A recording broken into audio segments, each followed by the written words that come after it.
je ne suis pas fou. Le froid est l'un des meilleurs moyens d'optimiser ton corps et ton mental et aujourd'hui je vais t'expliquer pourquoi. Dans cette vidéo, nous allons voir les bienfaits du froid, tout ce que l'exposition au froid peut nous apporter comme bienfaits dans notre vie et nous allons voir également comment mettre cela en pratique.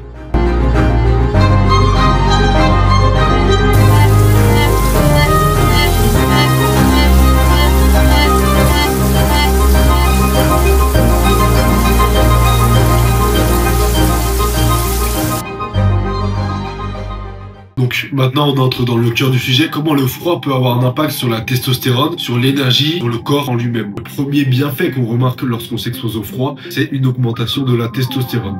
Lorsque le corps est confronté du coup à une température basse, il se met en état de stress, un stress positif qui alerte votre corps en lui disant qu'il est en danger. Suite à ça, le corps envoie un boost de testostérone pour pouvoir combattre ce danger et donc une production hormonale se produit, tout simplement. Chez les hommes également, cela permet de réguler la température des testicules car on sait que lorsque les testicules sont exposés à une température plus basse que le corps, cela aide à produire du coup l'hormone principale de l'homme, la testostérone.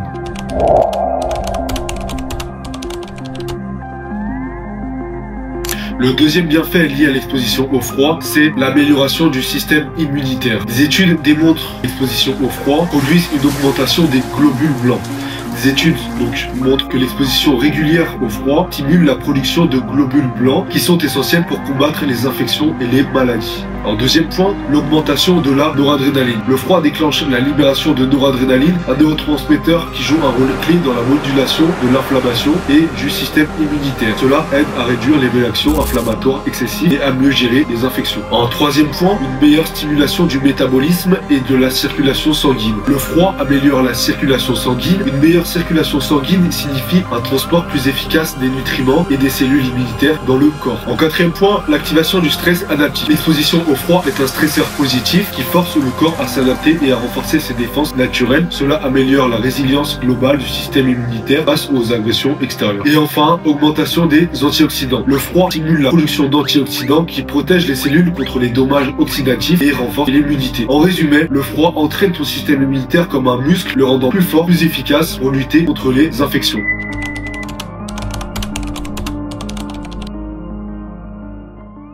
Le troisième bienfait lié à l'exposition du froid, c'est avoir une peau plus belle, avoir une peau plus jolie. Car comme vu précédemment, l'eau froide ou l'exposition au froid stimule la circulation sanguine. Lorsque la peau est exposée au froid, les vaisseaux sanguins se contractent pour limiter la perte de chaleur, puis se dilatent lorsqu'ils se réchauffent. Cette alternance améliore l'oxygénation des tissus et donne un teint plus éclairant. Il y a également une diminution du sébum sur la peau. L'exposition au froid aide à réguler le sébum sur la peau, ce qui peut être intéressant pour les peaux grasses ou les peaux sujettes aux imperfections. L'exposition au froid une amélioration de la régénération cellulaire. L'exposition modérée au froid stimule le renouvellement cellulaire et favorise une peau plus éclairante et une meilleure santé. C'est pour cela que certaines pratiques comme le rinçage du visage à l'eau froide ou l'utilisation de rouleaux de glace sont populaires en soins de beauté.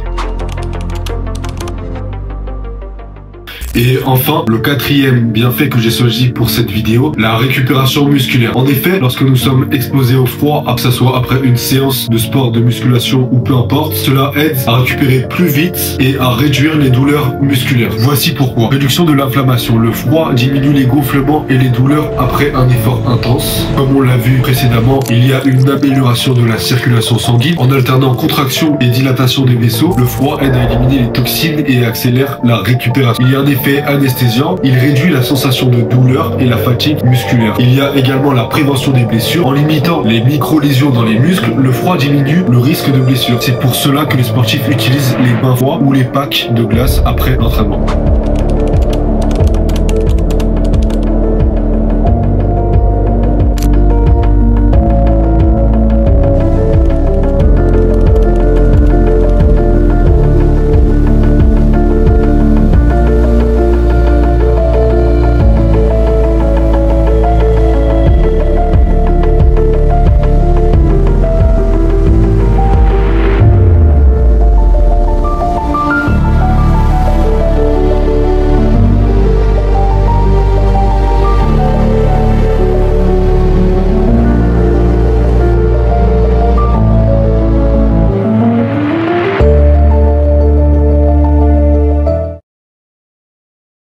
concrètement, maintenant qu'on a vu tous les bienfaits que pourrait nous apporter l'exposition au froid, maintenant qu'on a vu que l'exposition au froid pouvait être bénéfique pour notre corps, notre santé et nos performances, voyons maintenant comment mettre en pratique, voyons maintenant quatre habitudes que nous pouvons mettre en place pour pratiquer l'exposition au froid. Je vais lister ces habitudes du plus facile au plus difficile et bien sûr du moins bénéfique au plus bénéfique, celui-là qui apportera donc le plus de résultats. Donc la première habitude que nous allons voir, c'est les douches froides. Les douches froides sont un bon moyen d'habituer son corps au choc thermique froid. Du coup, je trouve que c'est une très bonne approche pour s'exposer au froid. Penser à habituer son corps aux températures basses, je pense que c'est une très bonne chose pour les débutants. Je vous conseille, lorsque vous rentrez dans la douche, de directement mettre l'eau froide sur tout votre corps. Cela paraît difficile, mais en soi c'est plutôt facile une fois qu'on s'est lancé. Je vous conseille de contrôler également votre respiration pendant la douche froide. C'est ça qui va vous permettre de supporter l'eau froide et d'habituer votre corps à cette température.